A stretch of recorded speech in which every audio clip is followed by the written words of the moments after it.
Hello and welcome to the interviews here at the Musica Sacra project. If you appreciate these interviews, would you please consider to share, like and subscribe and comment with your thoughts below. And this enables me to know that you wish for more of these interviews to continue. Secondly, the Musica Sacra project is entirely run by donations. It is with your individual support that the project can continue, expand and grow this year and into next year. You can find how to donate via the donation page on the website, or please email directly and I can provide free international transfer options. Now, please sit back and enjoy this interview. Hello everyone and welcome to another interview here at the Musica Sacra project. Today I have with me a very beautiful lady, Sophie Clarke. She is a mezzo-soprano and presenter in and from Liverpool. She holds a Master of Music with distinction in classical singing and opera from the Royal Northern College of Music.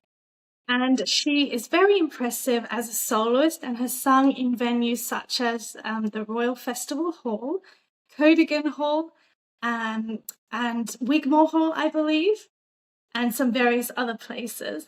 And the reason I have her on here today is because she is a truly beautiful Catholic, and she has been growing on the social media platforms for her love of music history and Gregorian chant, and has been teaching people step by step of our beautiful tradition. So thank you so much for being with me here today, Sophie. Thank you so much for having me, Grace. It's lovely to chat to you. Before we recorded, I was saying how I've had no females on here, so it's so nice to be talking to a fellow Catholic woman who has a passion for these things, such as I do. So I really, really wanted to have you on here today. No, thank you for having me. I'm highly honoured to be the first female. Hope I do. It's groundbreaking, groundbreaking. So I would love to, I know bits about you, but to know more about you, I would love you to explain your musical journey to us. And because you are a freelancer like myself, what are all the different aspects of your life? Because I know it's not all just like sacred music. So could you please explain to, especially people who don't know you, what is your life look like and what is the journey you went on from maybe childhood?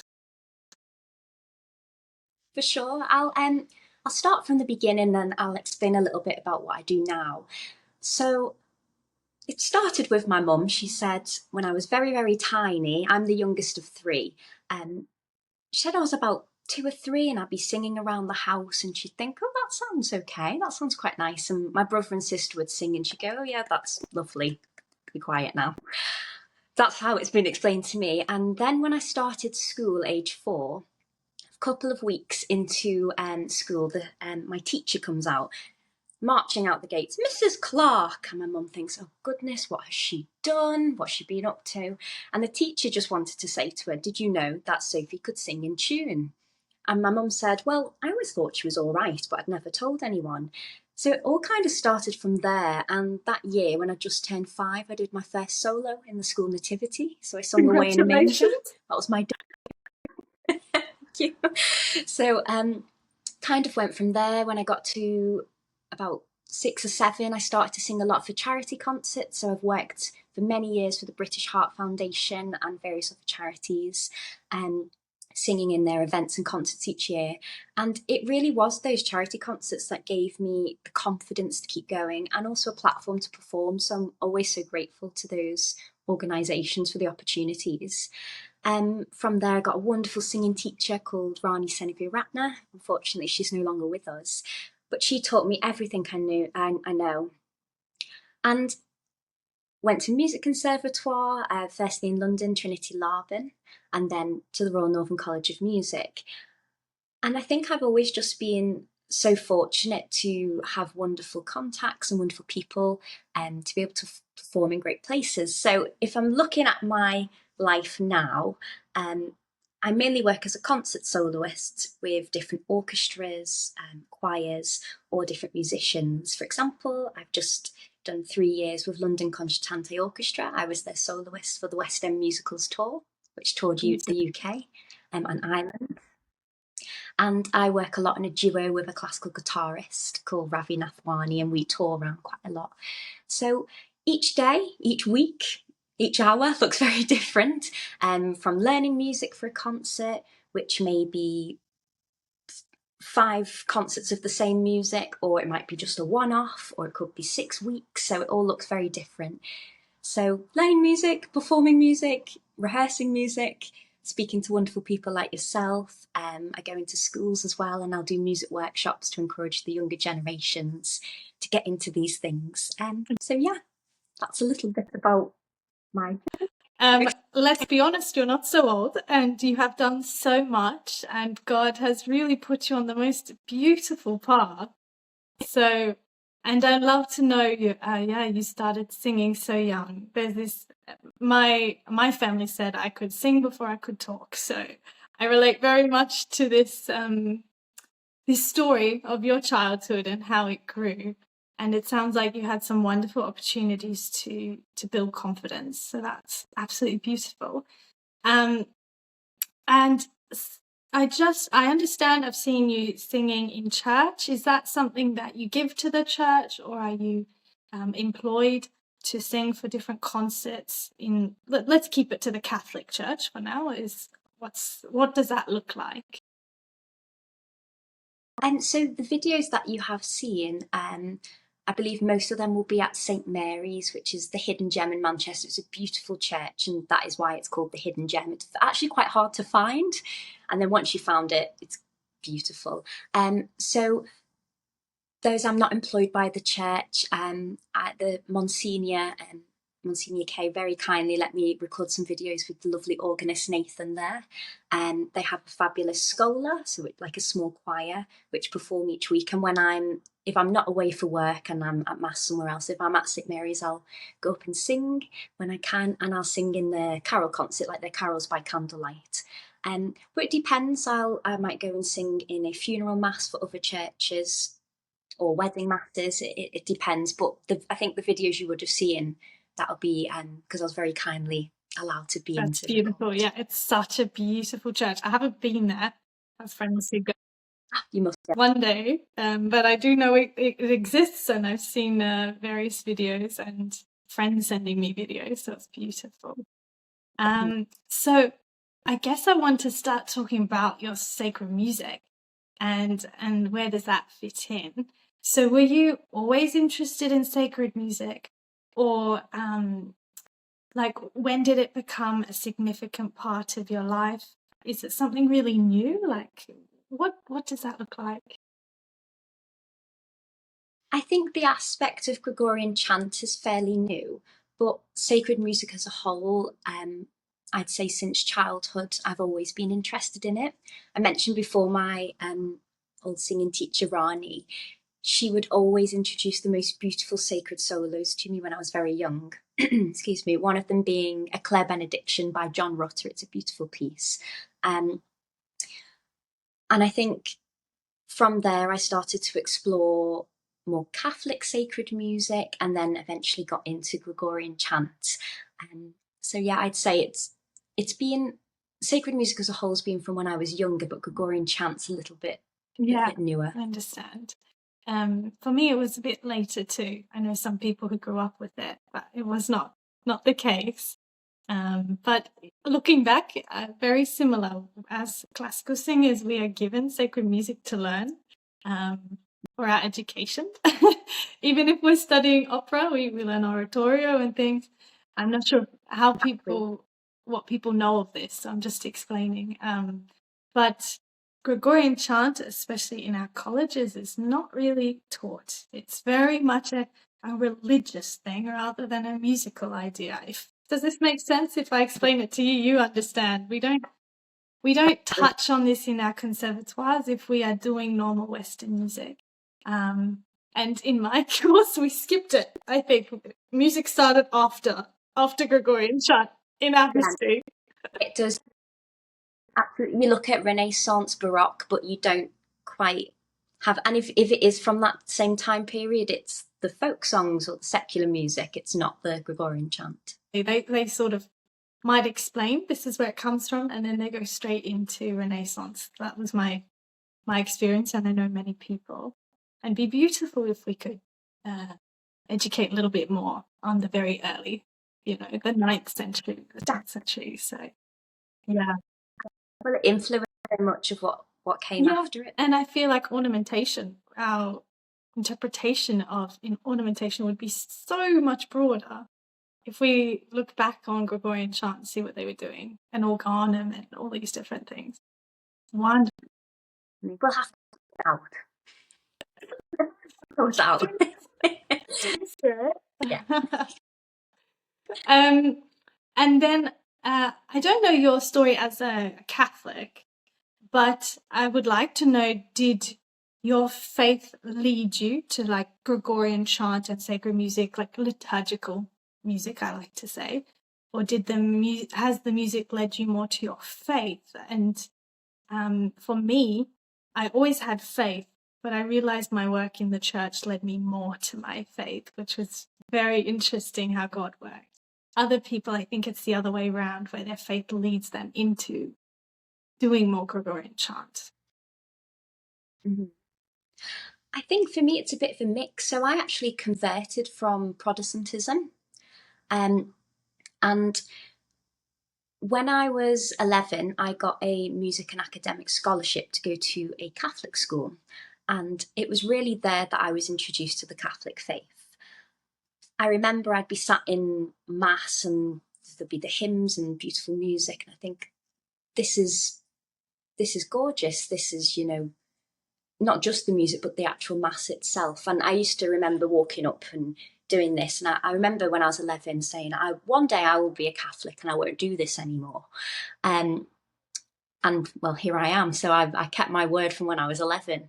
And I think for me, I've always felt as a singer, I used to find it baffling even when I was younger, how someone could have a beautiful voice or beautiful music or play an instrument so beautifully and not have faith and not realize how that could come from God. I mean, you look at Handel, Bach, at the bottom of their music, they'd write Soli Deo Gloria, to the glory of God.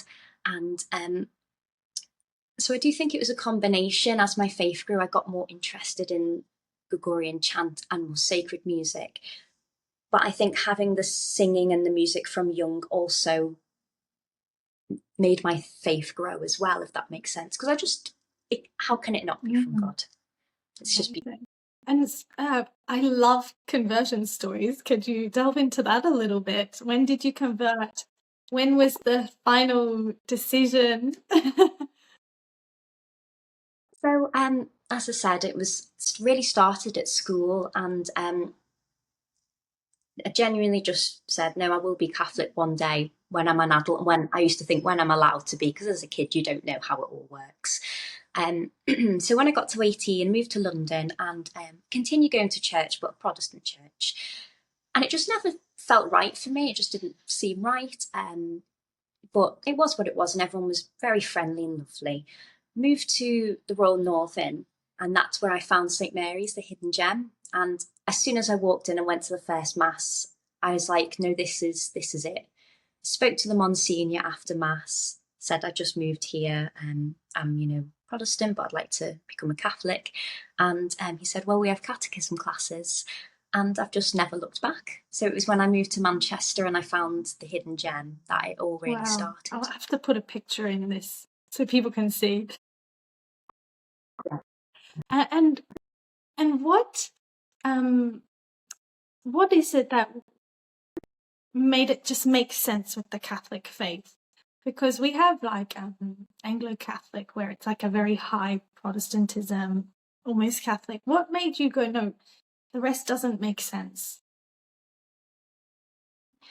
I think for me, in the Catholic Church, there was so much reverence for the Blessed Sacrament, and also just the tradition is so beautiful.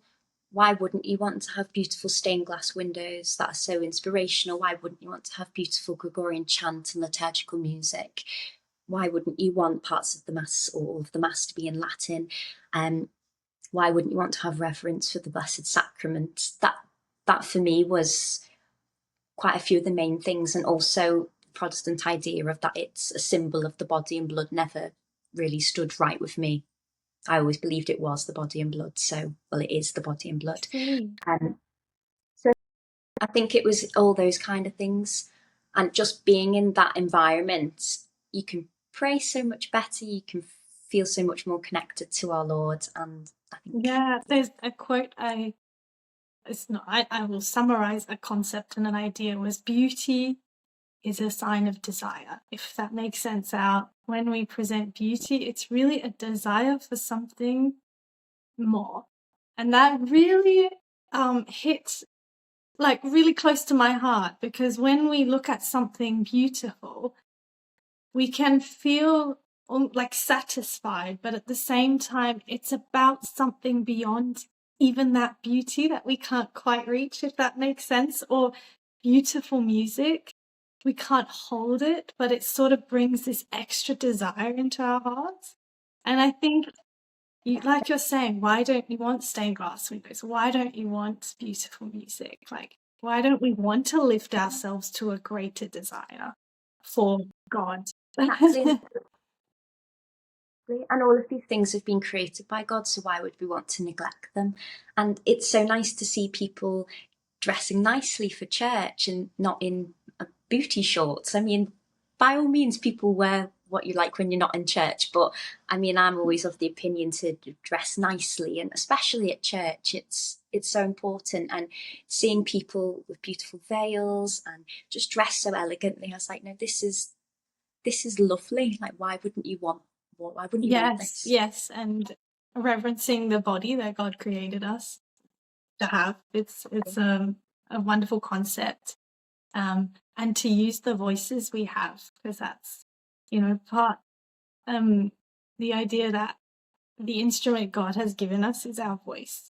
And I always think, wow, the concept of we are the temple of the Holy Spirit really sits very specially with me, in the sense we can sing, we can present beauty as we present ourselves, not vainly, but with beauty, and then we can present beauty through our art as musicians, So I love it. Thank you so much for explaining that aspect of your life. I know it's not about music, but I as I said, I think conversion stories are always absolutely they've always inspired me to love my faith more and to appreciate what I had from the start. So it's great to have you in the church, that's for sure. Thank you. And then, can you explain where and how you learned Gregorian chant? Was it by yourself or a school? And obviously, I'm guessing it's since your conversion that you have probably learnt a lot more about it. Definitely. So again, credit to St. Mary's. When I first went there for my first Mass, I heard this beautiful music and I thought, well, I've heard this in cathedrals when I've, say, been on holiday to Spain and you go around the cathedral and you can hear this music. And I thought, I've heard this before. Personally never really sung it before, but I've listened to it online or elsewhere. And as I said, when I spoke to Monsignor after Mass and told him I was a classical singer and we had a little conversation, he spoke about, the music at the church and that they were creating a schola, which is where if you arrive a little bit early for the Mass, you can work with Dr. Rosemary Darby, who's a wonderful lady, and Nathan, the organist, and they teach you a few things about Gregorian chant, and then you can sing it during the Mass. And I think that's just really encouraged me and got the ball rolling. Being a musician myself, I thought, well, I'd like to do a bit more, and started looking at it myself outside of the church and outside of Mass, and discussed it with friends, and just researched the Liber. UCR List has been really helpful for finding information, which is a fabulous book. I love how you present your videos. It's very simple and straightforward and practical. And I can see it's inspiring so many people with it's beautiful but simple, and I love that. You're really approaching the people where I guess most people are at, which is what we need. So thank you for delving in and then presenting it in such a special way. So to lead on to that, the reason I do know of your beautiful existence was because of social media. And I'm not sure exactly when this started, but I feel it is quite recent and it's grown in popularity since then. And you've been presenting like videos on Gregorian chant in your personal, like I believe, Instagram account. I don't know if you do the Facebook and other things. And it's TikTok. And TikTok, yes. I don't get on TikTok. I need to. That's a whole. I'm still learning how all that works. But people seem to like it. Yeah, TikTok is very good for these things. So, and then what I love about your account is that you are doing your freelance work, which is you could be doing a concert on a variety of things, or Gilbert and Sullivan or something. And then you have Gregorian chant video, which is very much like a representation of my life, I feel. So where did this idea come from? And how long have you been doing the Gregorian chant videos specifically? I've always posted on social media kind of since I got it. I saw it as it's like a professional marketing tool as a singer. Put your videos out there where you're performing, your website link. So I've always posted videos and had lovely followers along the way. I've always said if I wasn't a singer, I'd probably do something history related, like historian or that kind of thing. I don't know, classical civilization. I've always loved it. So I thought, well, why not put the two together and start doing some music history? And when I was out for concerts, singing in various places, theatres, cathedrals, I tend to film a little bit. I'd ask permission if I could do some filming, and then make some history videos about the building or the music that happened there, or the organ, for example, in a particular cathedral. And then after learning about Gregorian chant and starting to research that a lot more myself and sing it each week, I thought, well, why not do something related to that? And I think the real catalyst was I was starting to follow and see a lot more Catholic influencers, and some ladies who were showing the beautiful clothes they make, or the homeschooling side of the Catholic influencers, or those who cook, or those who restore statues, all sorts of people. And I thought, well, I can maybe do my part. I can't restore statues. I'm not that good at making dresses, and I can't really cook amazingly. I'm all right. But I can sing okay. So I thought, well, the idea of the music history and seeing these other creators, I thought, well, I can do my part and I can do some music history, but in relation to Gregorian chant, and see how that goes. I think I've been doing it for about 6, 7, 8 weeks, maybe 2 months, and it's just really, it must be about 2 months, I think. It's really skyrocketed. I can't believe how lovely people are. We see such a need for it, if it makes sense, when we start doing this, and then it's received so well. And then we see that there is a need in the church, or maybe there's a need outside of the church, and like a deeper interest into our tradition that I guess the world is lacking now. We don't have beauty, reverence, contemplative approach to life anymore. And so to have these videos presenting the simplicity and the beauty of this music is, I feel like it's either teaching the Catholics or filling a gap in the world that is not there in their day-to-day life as they're running around and not going to church, unfortunately. Because the chant at the end of the day is a prayer as well, and it can help you to have a deeper prayer life, whether you listen to it outside of church or you can try and sing it yourself. It is a prayer, so it's form of, connecting yourself to the faith. Yeah, exactly. And I see people saying how they would put Gregorian chant on in the house, or as they're studying, or, obviously praying. It brings such peace over their environment. For me as a musician, sometimes I prefer silence because we are in music all the time. But I have done it as well, where you need something to bring you to prayer, and chant does that so beautifully. Yeah.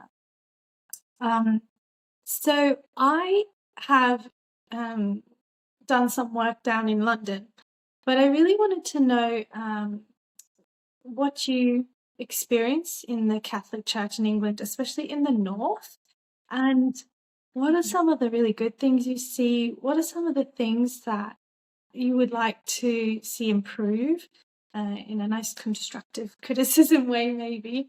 But yeah, I realized that my knowledge of the North is only from people like you and reading certain things. We also have seen such an uptake in conversions in England, especially this year. Even with the Dominicans I work with in London, they had definitely more baptisms, adult baptisms this year, and I find this really exciting to see this in England. But I just wanted to know your thoughts on the music and the church in the north. Of course. I think the first thing to say is it's been so beautiful to see how many people are being inspired and encouraged by Gregorian chant and the faith itself, especially amongst young people, as you say. Lots of baptisms, and there's been quite a resurgence in this love of tradition and beauty and everything that the faith brings. And there are a few different churches, for example, Institute of Christ the King, Sovereign Priest. Their Gregorian chant is beautiful. I've been to the church over in New Brighton, and Canon Monchon there and Christian on organ do wonderful work. And they have singers there who not only sing chant, but they do really difficult polyphony, and it's just beautiful to hear. And I know the Institute in Preston, they have the Sisters Adorers, and they sing the chant, I believe, every single week. And just to be able to hear that is just beautiful. And female voices singing chant, it's not something we get to hear all the time. So I think that's just so special. And then places like St. Mary's are trying to encourage the laity to get involved and to learn more about it. And I think one way I've always thought for improvement is to just encourage young children to be interested in this kind of thing. As I mentioned, I go into a lot of schools and I'll do opera and classical singing workshops, just to encourage children to see this is what's out there. You don't just have to listen to rap, you can come and watch an opera if you like. And to see their faces is just priceless. And if we could introduce that to schools as well, Gregorian chant, Catholic schools, for example, primary schools or secondary schools, and just show them a little bit about their tradition, I think it would just keep it going. It's all about teaching the young ones and keeping them. Putting it into the right context in a church or a nice acoustic. I don't think I've ever heard anyone say, "Oh, that's ugly." Like, it's never ever the case. I think people have such a misconception of classical music in general, and talking about it recently, that idea of elitism with it. But if I think about, say, an opera, if you're under 30 years of age, sometimes they give like cheap tickets to students and young people. And when you look at the price, it's much cheaper than your average music festival that young people are going to. They'll spend like £100 or something, and we're maybe spending £30. So that idea of elitism within classical music, whether it's opera or polyphony or Gregorian chant, really isn't there, because I think the elitism comes from actually it's beautiful. People don't recognize beauty anymore as something that's accessible to everyone, which is...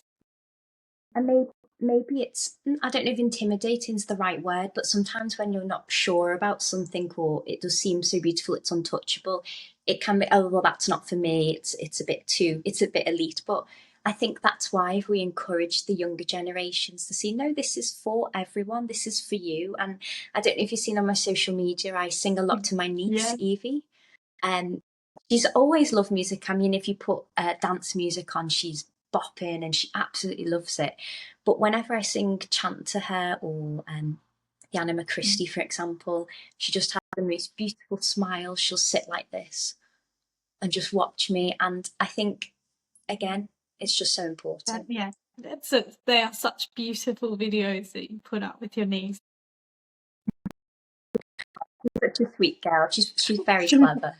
She's very friendly. She says hello to everyone as she goes past.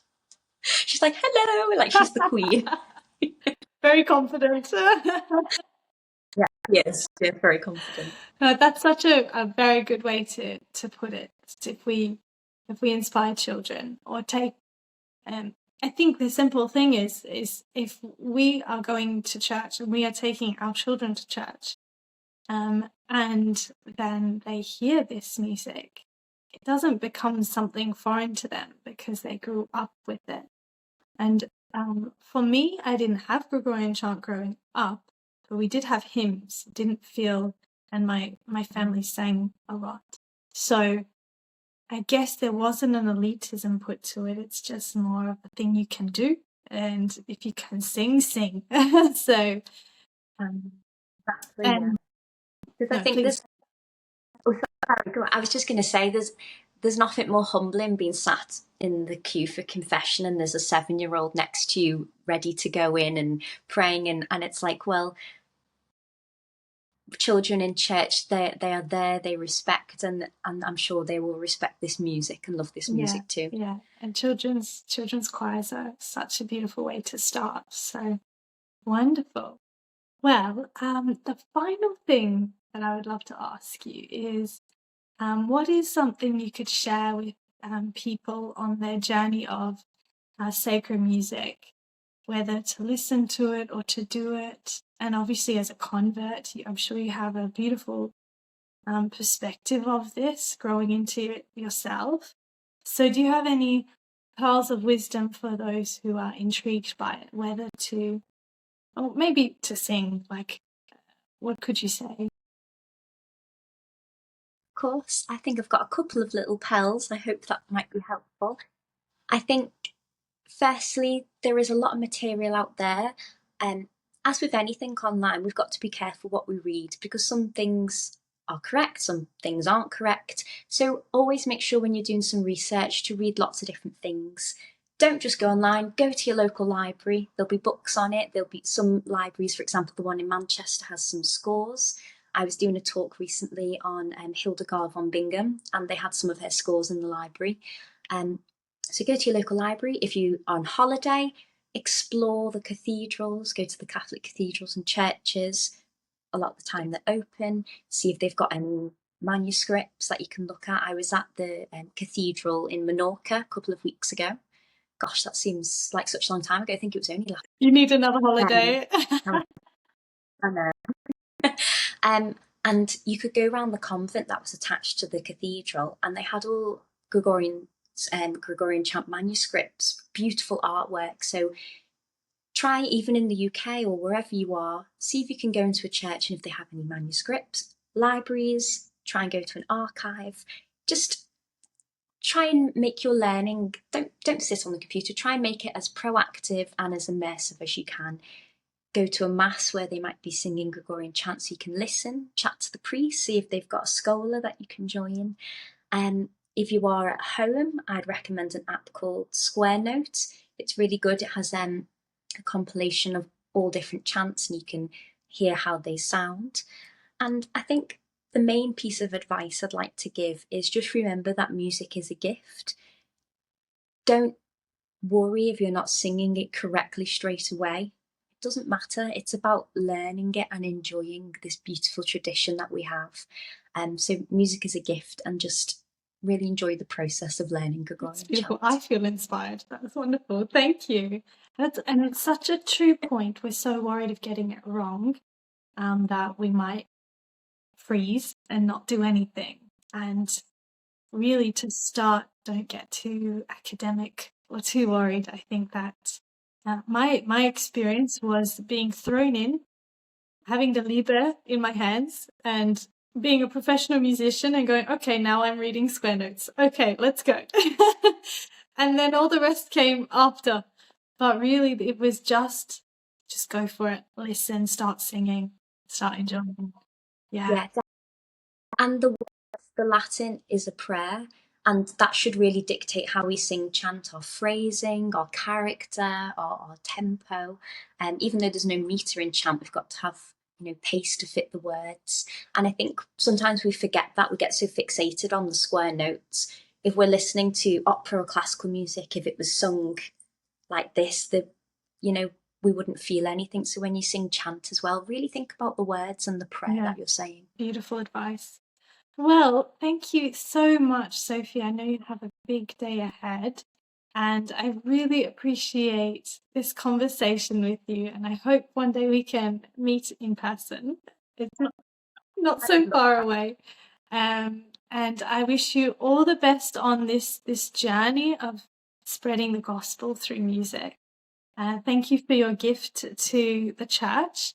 And it's really wonderful. Just my final thought is to be a Catholic working in the secular world rather than just only in the church. We can bring so much joy and beauty to the people that do not interact with Catholics or have an understanding of the church. So I feel like what you do every day is almost just as important as what we can do in the church, we can do outside of the church. So thank you so much, Sophie.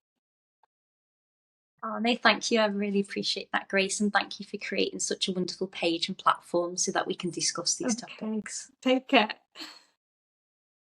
Thank you.